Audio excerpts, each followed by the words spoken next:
He paid 12 cents for a burned-down trading post, found a woman and 3 children living in the cellar. The auctioneer had already moved on to the next parcel by the time he wrote the bid down, 12 cents. He wasn't sure if it was desperation or something meaner that made him raise his hand. The post had been burned to the axles 3 months prior. What was left stood like a bad tooth, the stone chimney, a half-wall of river rock on the north side, the cellar door flat and warped in the grass. The rest was char and collapsed timber, and in the places rain had pooled, a gray slurry of ash. 24 men had walked through what he bid on, and not one of them wanted it. He wanted it for the well. That was the whole of his thinking at the time. There was a stone-lined well behind the ruins that still gave clean water, and the land had a quarter-mile of creek bottom he could see from the road. And there was a stand of cottonwood along the creek that would shelter anything built near it from the worst of the northwest wind. He'd been sleeping in his bedroll under one of those cottonwoods for 19 days, since the man who'd hired him to drive cattle north had paid him in a note drawn on a Laramie bank that was, by the time he cashed it, already closed. He had 31 cents total, 12 of which he'd just spent on a burned shell. He was 54 years old, and if a man had asked him honest that afternoon what his prospects were, he would have said, poor. He wasn't given to self-pity, which was the thing that saved him from thinking too hard about the sum of the thing. A man who spends 30 years working for other men gets philosophical about it or gets bitter, and he'd chosen philosophical sometime in his 40s because bitter is a kind of weight and he'd had enough weight. You worked. You did the work well. You moved on when the work was done. That was the shape of it. But 30 years is a long time to be useful to men who will not remember you. 30 years in Wyoming territory. He'd known lean times before, years when the cattle died in blizzards and the ranchers cut their crews and you lived off rabbit and creek trout and whatever you could pull from the land. He'd driven for Moreland's outfit for 11 years, and Moreland had sold to a Denver company, and the Denver company had its own men, which meant he had a week's wages and the road. He drifted for a while after that, Fort Laramie, Cheyenne, a stretch south of the Medicine Bow, doing what men do between things. Day labor, odd jobs, a few weeks with a new trail outfit, a month cutting timber for a man building a mill that the man never quite got around to finishing. He was good at whatever he put his hands to. He'd never found a thing he built that wouldn't hold. But he'd never built anything for himself. That was the shape of his life put plain. He rode over that evening with his horse and his bedroll, and the small kit he kept tied behind the saddle. He was going to sleep in what remained of the north wall's shelter, get an early look at the creek, figure the rest in the morning. He was 10 yards from the cellar door when it opened. He stopped the horse. A woman came up the steps with a rifle, and she had it level before her boots cleared the top. Not shaking, not pointed at the sky, level at his chest with both hands. He said real slow, "I bought this land this afternoon." She said, "Show me."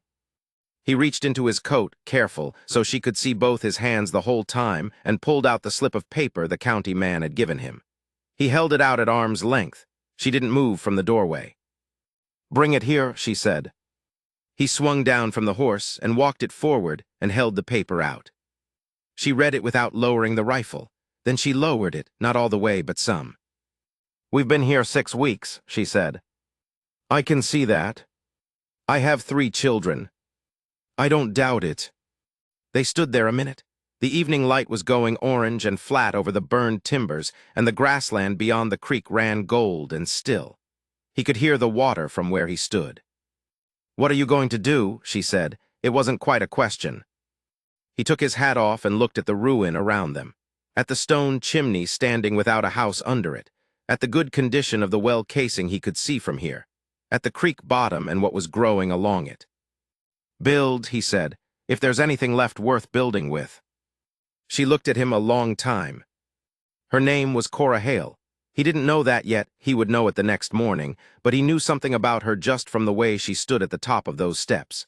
She hadn't been frightened when she heard him ride up, only careful. He understood the difference. Her husband had been dead since February, fever that went to his lungs, and the homestead they'd had north of Sage Creek had been jumped by a man with paper forged well enough that the county believed it. She had $60 sewn into her coat lining, and 3 children aged 4, 7, and 9.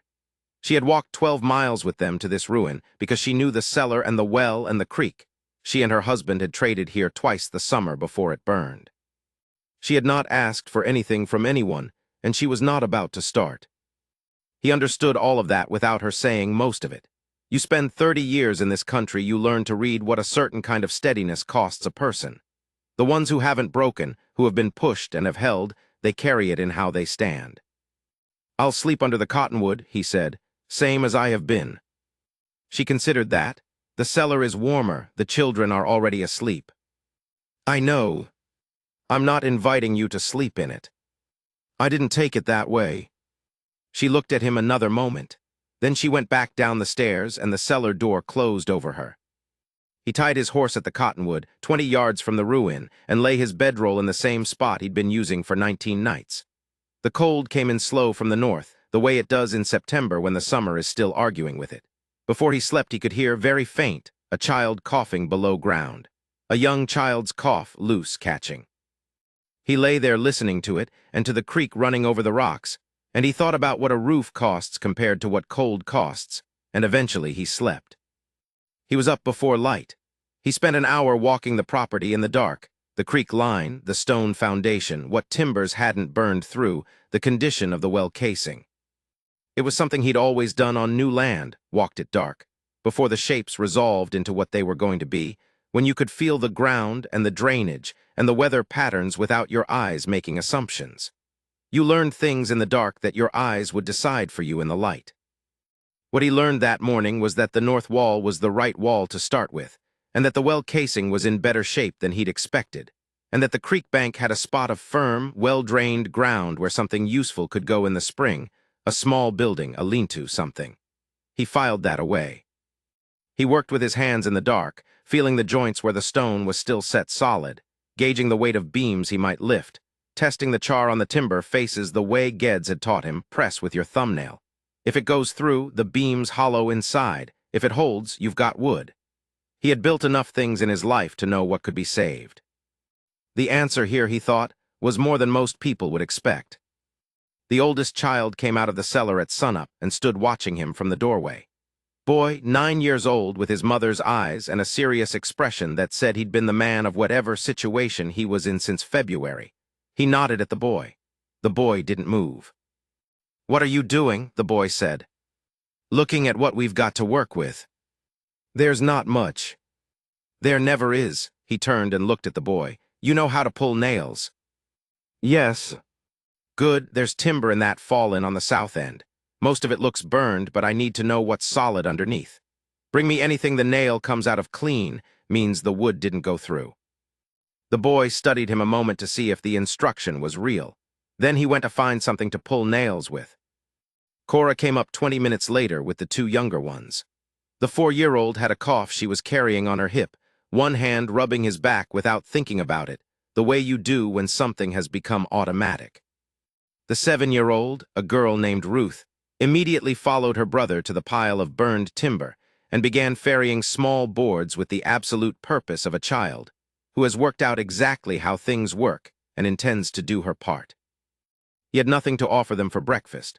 Cora had cornmeal and a small piece of bacon, and she cooked it on a flat stone she'd rigged over coals in the cellar entrance, the stone at the right height, a windbreak of stacked rock on 3 sides, a system that showed someone had thought about it carefully. She handed him a portion without being asked. He started to say he was all right, that she should save it, and she looked at him with an expression that said she wasn't offering twice. He ate it. It was better than anything he'd had in 3 weeks. "I'm obliged," he said. "You have an auction slip in your pocket," she said. "You've got as much right to breakfast here as anyone." She was right, and they both knew she wasn't just talking about breakfast. He spent that day pulling salvageable timber out of the ruins. There was more than he'd expected. The fire had started at the south end, and the north side of the structure had fallen inward rather than burning through, which left beams charred on the outside but solid in the middle. He went through them the way you go through horses at auction, quickly and with certainty, and the pile of usable timber grew through the afternoon until it was half again what he'd hoped for. Sam worked alongside him the whole day without being asked. He had the sense not to comment on it. Ruth ferried water from the well in a bucket. By mid-afternoon, she'd made so many trips she'd worn a track in the grass. Cora spent the morning doing something he couldn't see.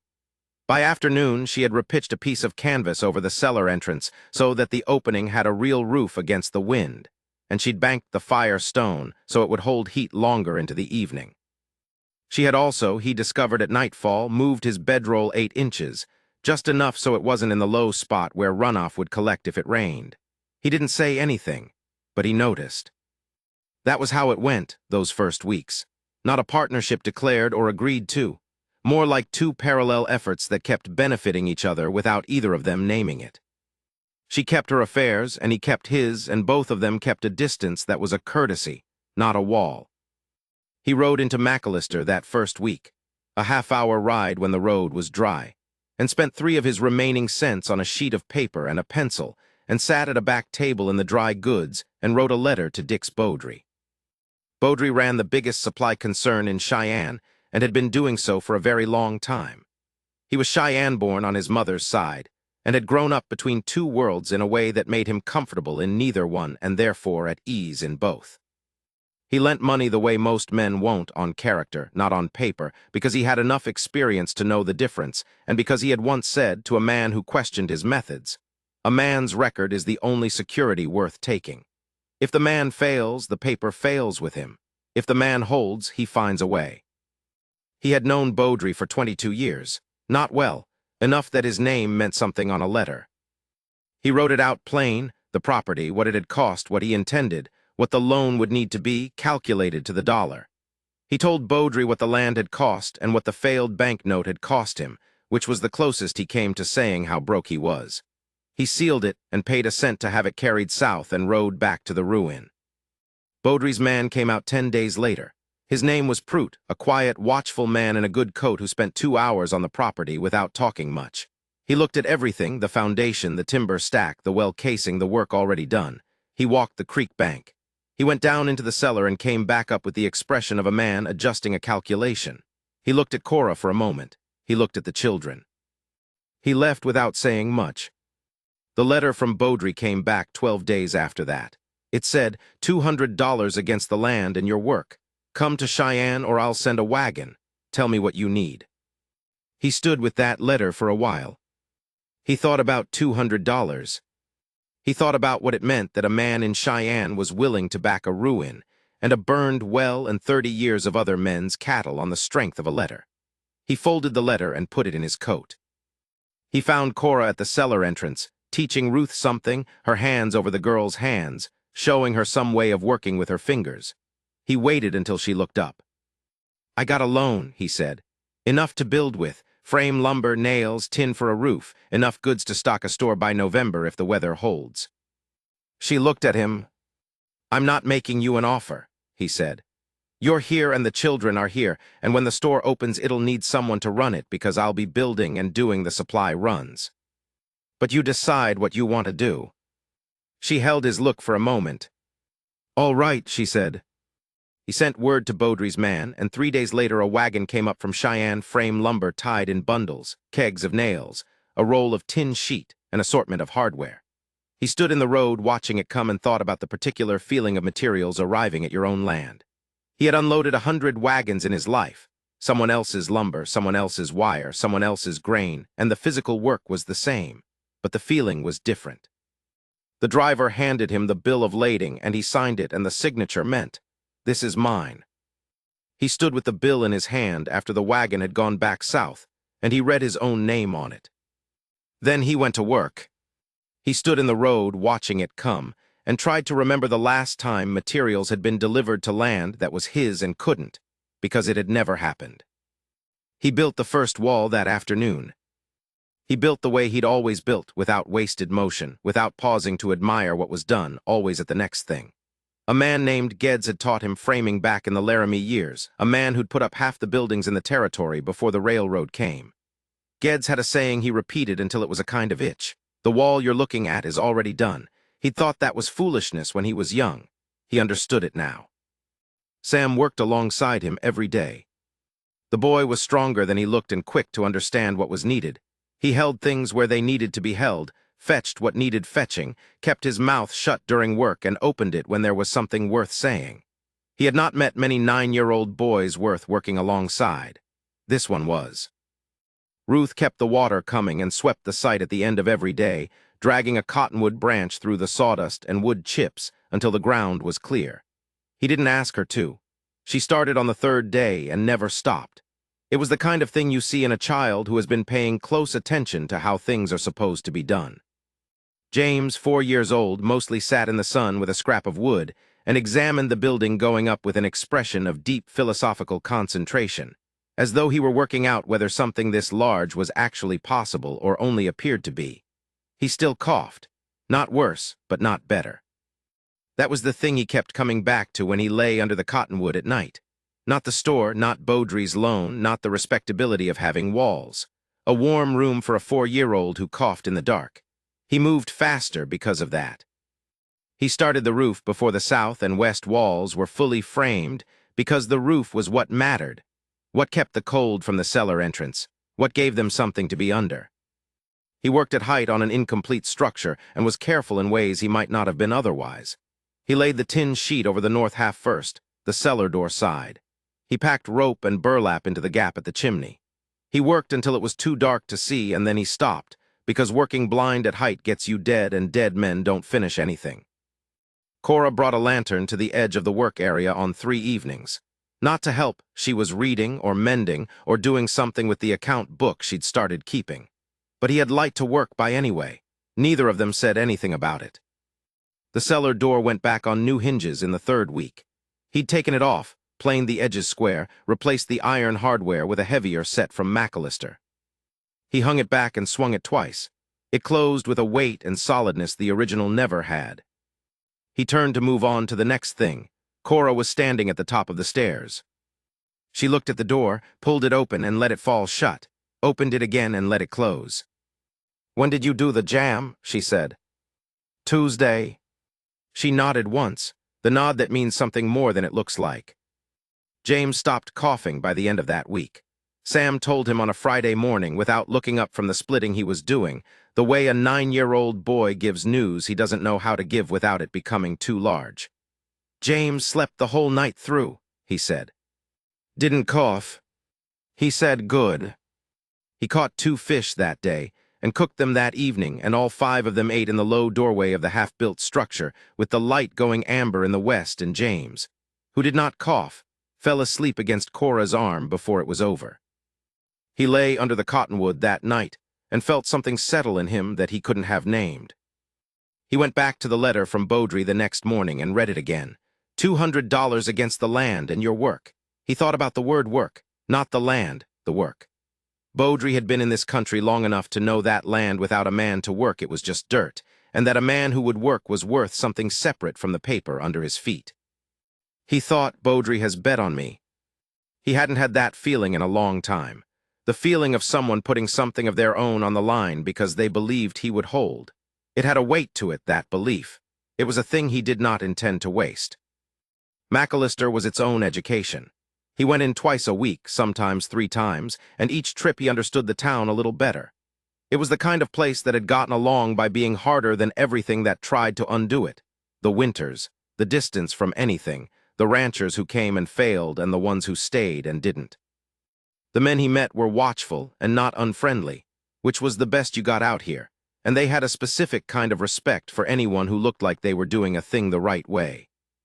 He paid what he owed and worked when he said he would, and didn't ask for credit he hadn't earned. A man named Wicks ran the dry goods, rail-thin, Kentuckian, had come west in '62 and never gone back.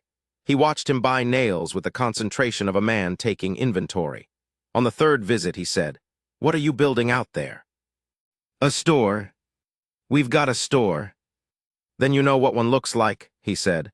"Should be easy to recognize." Wicks smiled at that in spite of himself. He sold him the nails. After that, they were something like square with each other. There was Dennison's saloon at the end of the main road. He drank there once a week, 1 whiskey, whatever the conversation was. You learn things in a saloon that you can't learn anywhere else, and what he learned in Dennison's was that the valley had wanted someone to reopen the trading post since the fire. The road through the gap was the only road for 40 miles.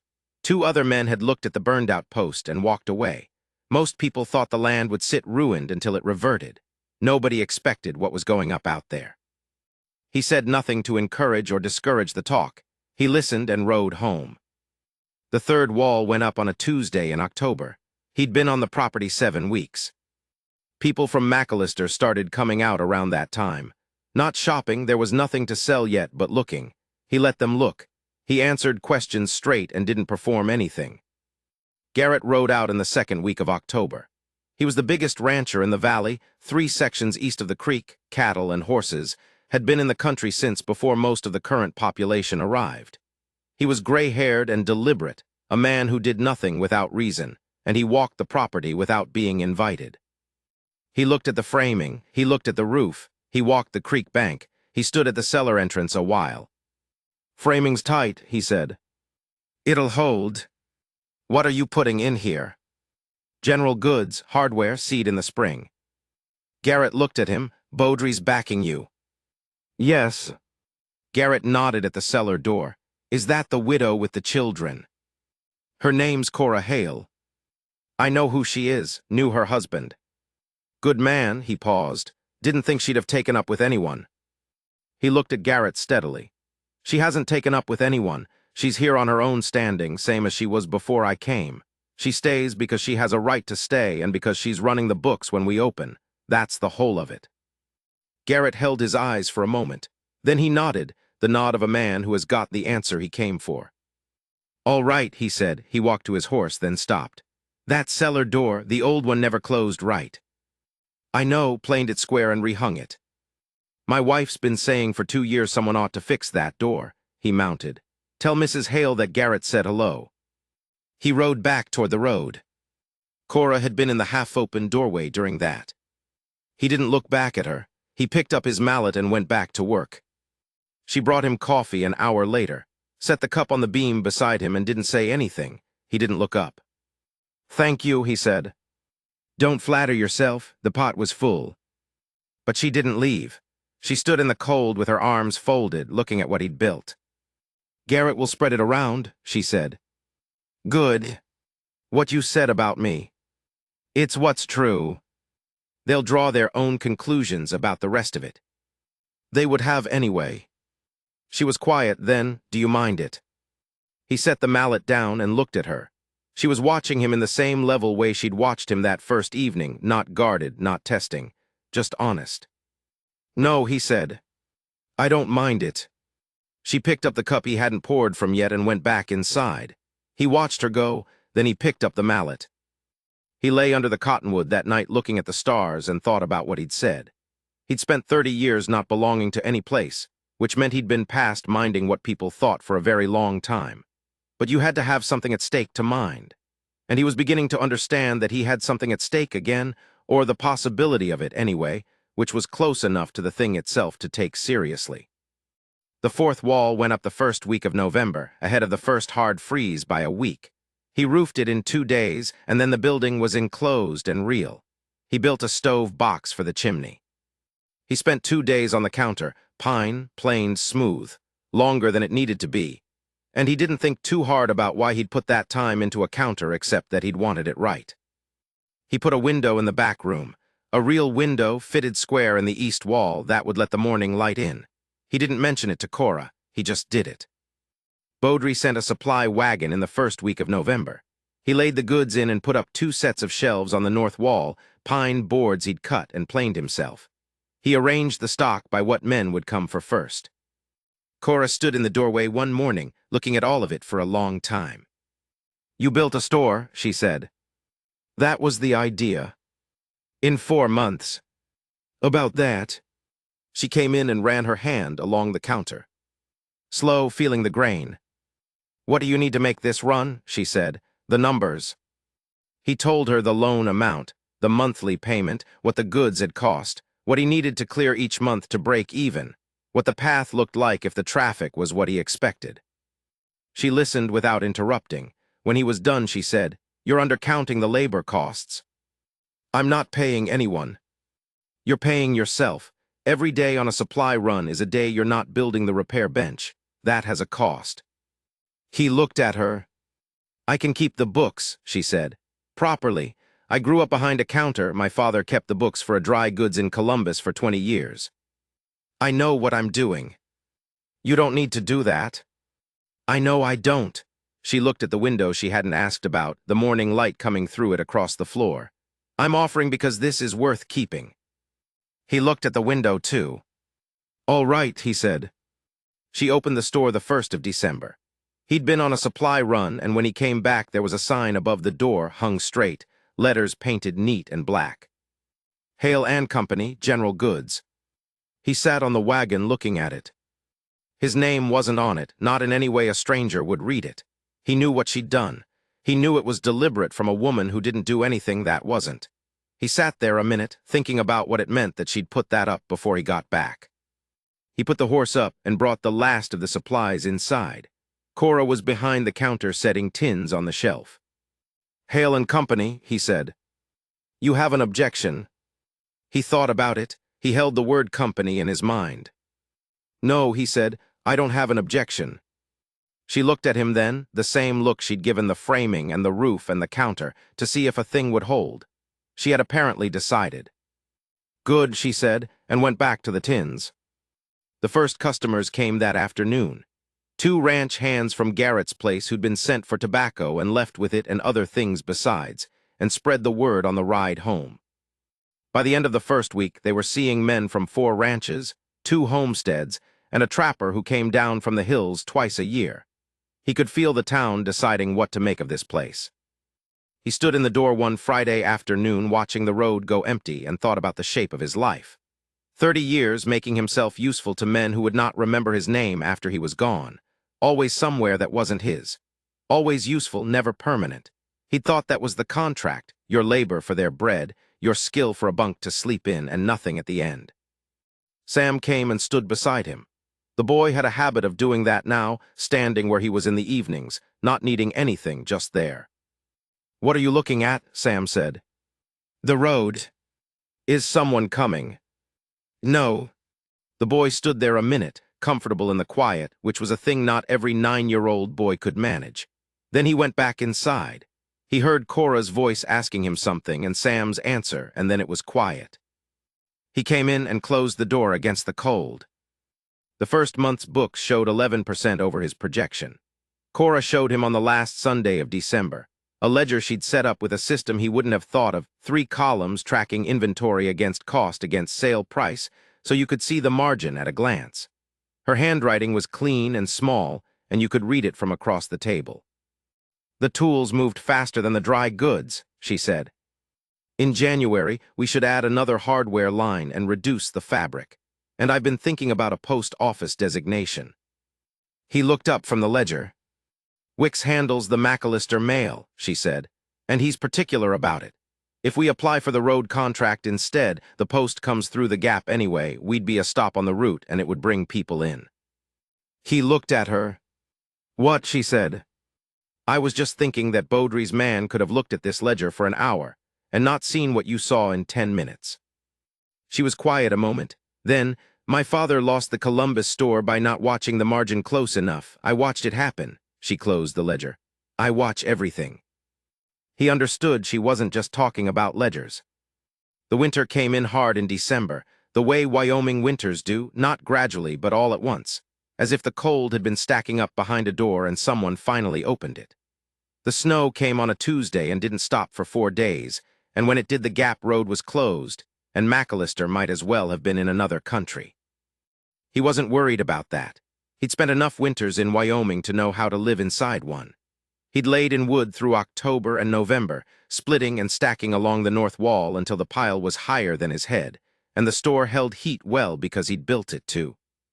He'd filled the gaps in the framing with packed mud and straw before the first frost, and the tin roof sat solid under 2 feet of snow, and the stove in the store and the one in the back room kept things livable.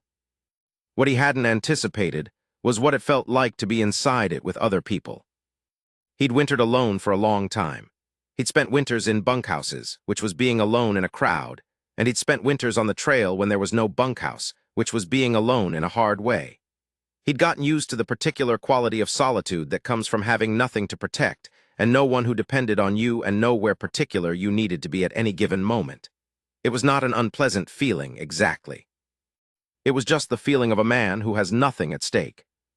What he found, that first closed in December, was that the stove put out more heat than he needed, and the store smelled of pine and lamp oil, and something Cora cooked in the evenings that he never quite identified, but that became, as the weeks went on, the smell of being somewhere. Ruth had decided to learn every word in the store's inventory ledger, and could be heard in the back room at night sounding them out: calico, camphor, horseshoe nail, tallow, cast iron skillet, with the systematic thoroughness of a child who intends to know things properly. Sam spent the evenings at the repair bench with a piece of scrap iron he was working into something he hadn't told anyone about yet. James sat with his piece of scrap wood and held things: tools, nails, the smooth river stone he'd adopted somewhere along the way, with the absorptive concentration of a child who is storing up the world. Cora sat by the lamp in the evenings with the ledger or with a book. She had 3 of them, and he didn't ask where they'd come from, just as she didn't ask about the window he'd put in the back room. There are things you don't need to account for. One evening, Ruth came out of the back room with her ledger-word notebook and set it on the counter in front of him without saying anything. He looked at it. She'd been writing the words out, one per page, and drawing a picture of each item beside the word. The drawing for horseshoe nail was accurate down to the head. The drawing for calico showed what appeared to be a woman in a dress made of very small diamonds. He said, "That's good." She said, "I can't draw the camphor. It doesn't look like anything." "No," he said, "it doesn't." She took the notebook back and returned to the back room. He could hear her telling James something, and James's response, which was characteristically wordless but seemed to convey understanding. On the long evenings, he sometimes sat at the other end of the counter with whatever needed repairing or maintaining: a hinge, a broken tool handle, a leather strap worked loose, and worked by the same lamp. They didn't talk much in those evenings. They didn't need to. He would think about those evenings later, in the way you think about things that turned out to matter. Not dramatic, no declarations, no significant moments he could have pointed to at the time. Just the lamp and the sound of the children, and the 2 of them on either side of the counter working in the same light. He understood, somewhere in that December, that he was not alone in the way he had been. He didn't know what to do with that understanding except notice it and let it be. The road opened in February, and Wicks rode out on the first clear day with the expression of a man checking on something he'd been worried about. He walked the store. He looked at the shelves, which were a third depleted after 2 months of closed road trade. He looked at the ledger Cora showed him without being asked, which was the gesture of a woman who understood what Wicks was actually worried about and had no objection to easing it. "You came through," Wicks said. "We came through," he said.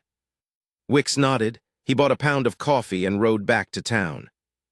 The valley began to defrost slowly, the way it does, the creek running loud with melt, the mud season that makes every road a problem, and then the first dry week of April when everything that has been held back comes out at once. He spent April and May expanding the storage and finishing the addition for the Smith's bench.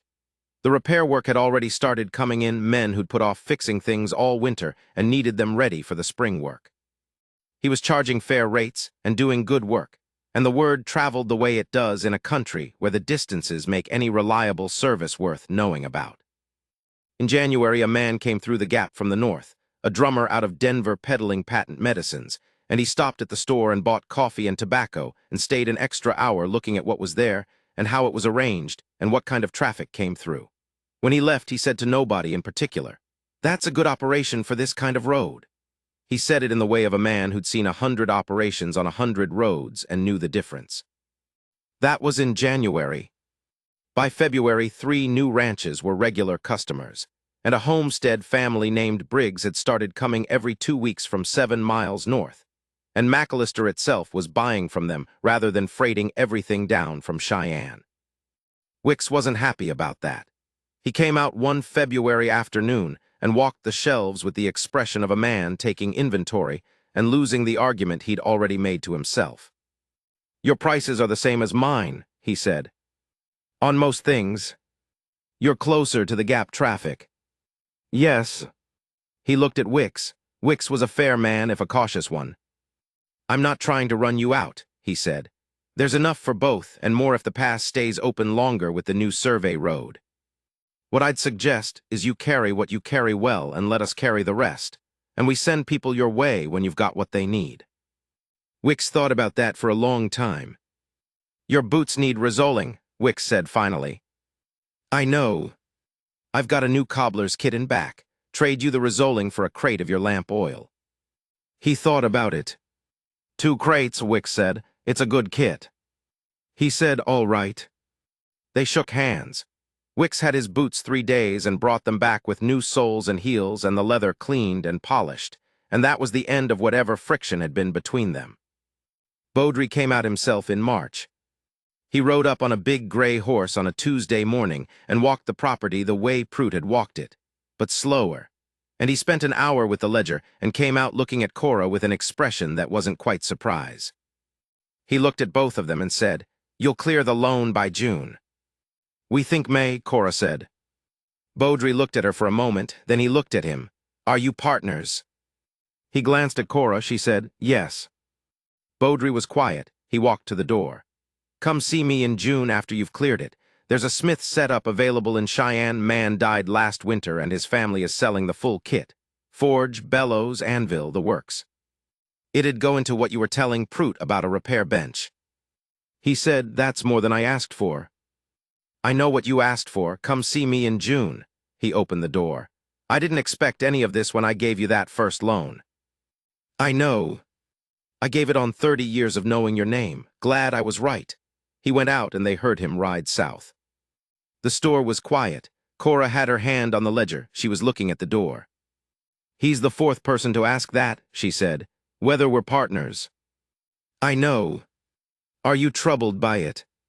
He was quiet a moment. He thought about what troubled him now and what didn't, which was a different list than it had been 6 months ago. "No," he said, "not the way they mean it." She turned and looked at him. The morning light was coming through the window at an angle that put a stripe of it across the counter and across her hands on the ledger. She had that set to her jaw that meant she'd decided something and was about to say it plainly. "I've watched you every day since you rode in with that piece of paper," she said. "I watched you make something out of 12 cents and burned timber." He started to say something. "I'm talking." She held his eyes.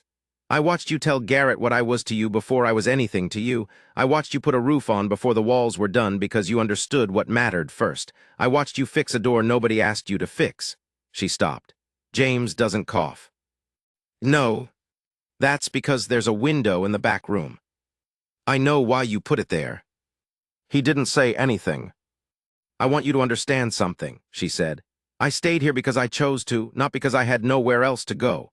She came around the counter, slow, and stood in front of him in the striped morning light.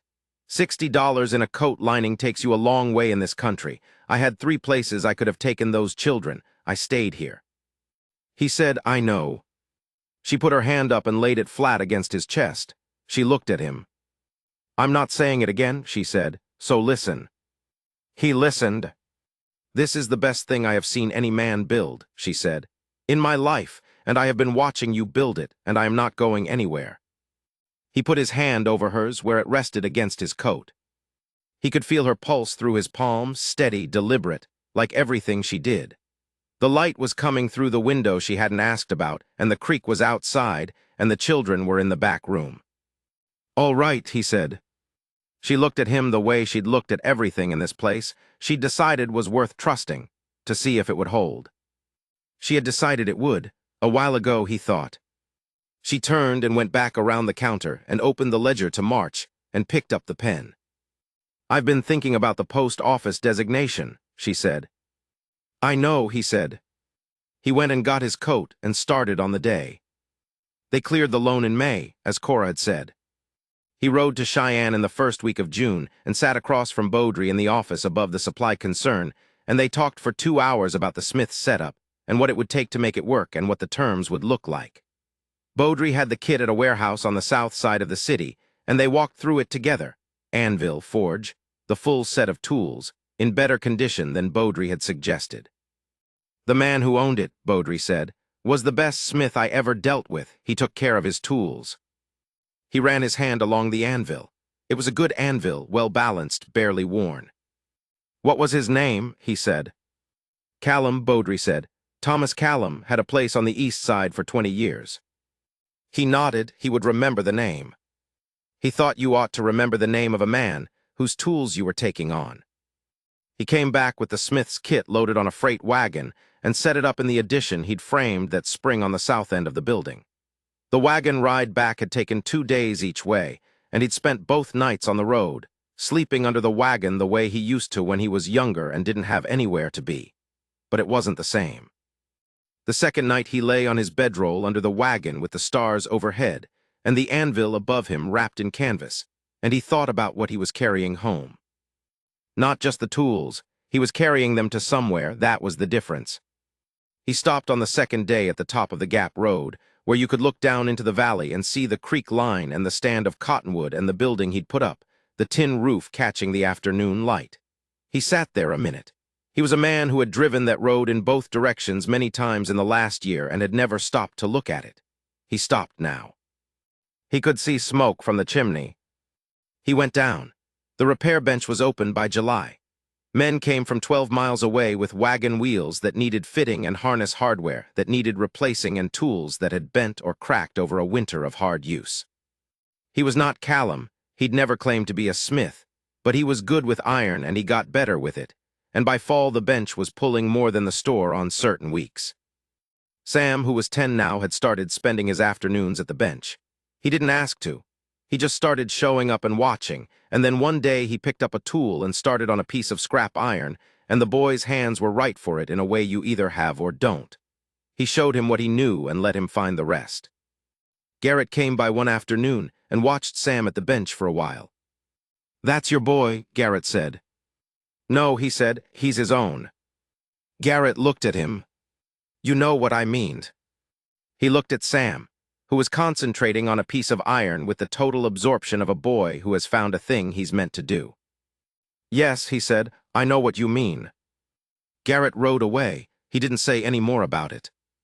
But that evening Garrett's wife came by, a small, direct woman named Iola who'd been in the valley as long as Garrett and had opinions about everything and kept most of them to herself, which was how he'd known she was someone worth listening to when she did speak. She bought a yard of calico and some thread, and then she stood at the counter for a moment looking around the store. "My husband came home and said you were putting the boy to the bench," she said. "He started himself. I just showed him what I know." Yola looked at him. "Where'd you learn it?" "A man named Geddes taught me framing. I picked up the iron work later. Different men, different places." He paused.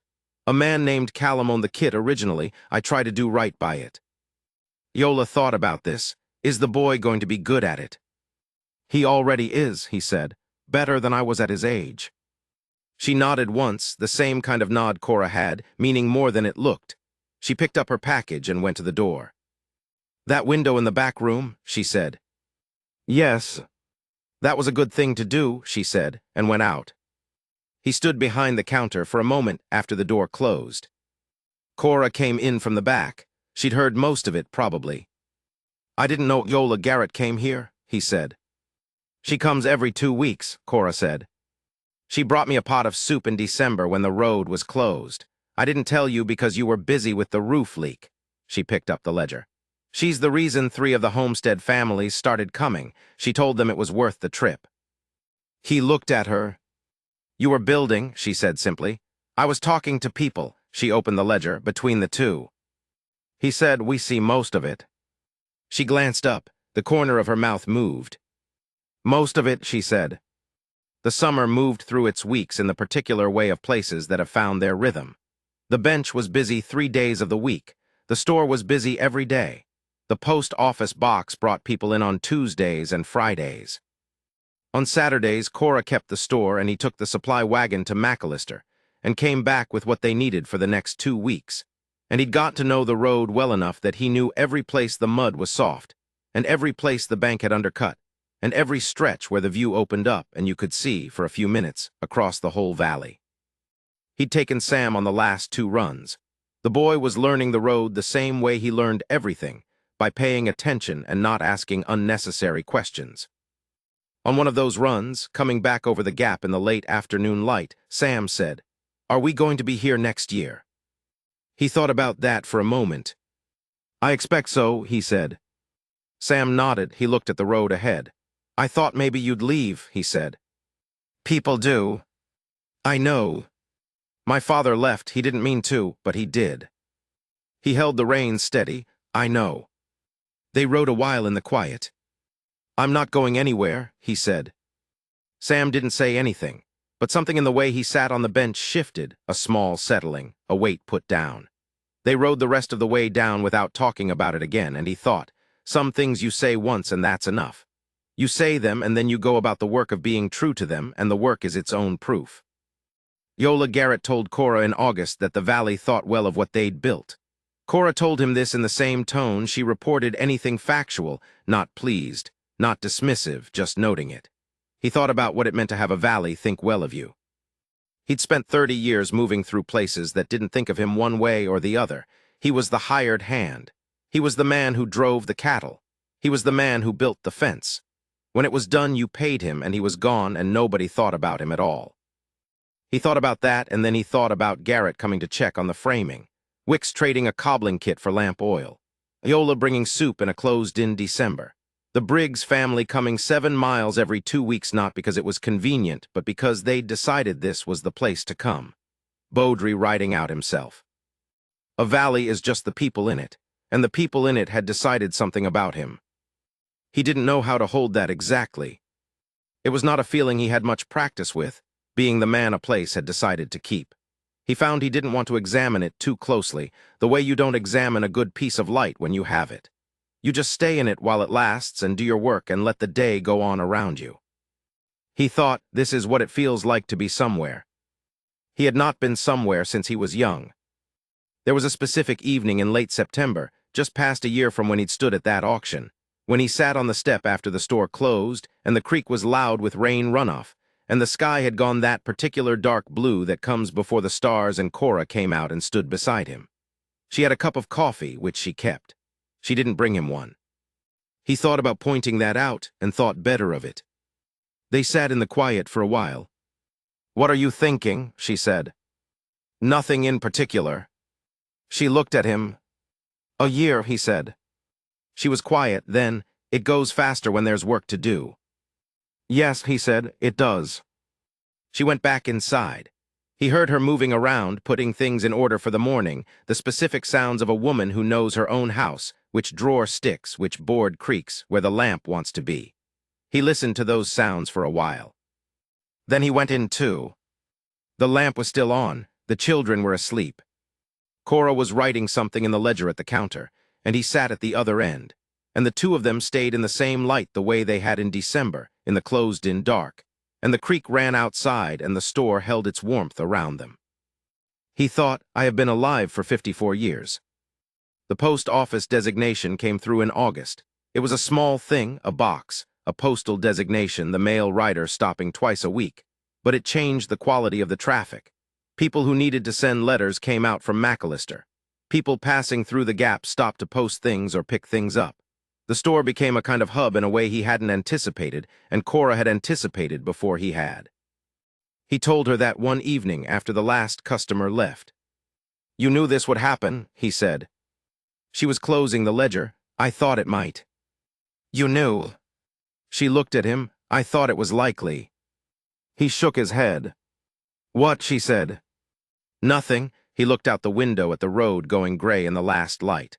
"I was just thinking about how many things you see before I do." She was quiet a moment.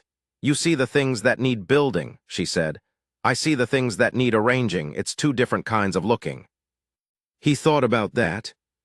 "Between the two," he said, "we see most of it." She looked at him with a slight expression he'd come to know, which meant she was deciding whether to say what she was thinking. She said, "Yes. I think we do." He would think about it later, the way you think about the things that matter, not when they happen but some weeks on, in the early morning when the store is quiet and you're the first one up. He would sit on the step in the cold with a cup of coffee going cool in his hands, and he would think about the shape of a life. He had spent 30 years making himself useful to men who would not remember his name. He had thought that was the contract, your labor for their bread, your skill for a bunk to sleep in, and nothing at the end of it. He hadn't been bitter about it. Bitterness requires a belief that things should have gone differently, and he'd long since stopped believing that. What he couldn't have told you, standing at that auction, 12 cents, watching the auctioneer already move on, was what he was actually standing at the edge of. A sign with his name on it in a manner of speaking. A ledger that made sense. A boy of 10 who stood at the bench with iron-sure hands that were going to be something. A woman who had chosen, specifically and deliberately, to stay. A child who did not cough. He would sit on that step in the morning light and feel the cold come off the peaks and across the creek, and he would think, I have been in this country for 30 years, and I have never owned a thing in it. I drove other men's cattle. I built other men's fences. I slept in other men's bunkhouses, and the closest I ever came to a place of my own was a bank note on a closed bank. And then I bid 12 cents on a burned shell because I needed the well. The light came up over the creek bottom, slow and particular, the way it comes when it has nothing to hurry toward. Inside the store he could hear someone beginning to stir, the sound of a 4-year-old waking up, which is a sound that holds nothing but the morning in it. He thought, I have been alive for 54 years, and I built better things than I knew. The creek ran over the rocks, and the cottonwood moved in the low wind, and the morning had the quality of a thing that doesn't need explaining, and he sat in it unhurried, because there was nowhere he needed to be that he wasn't already.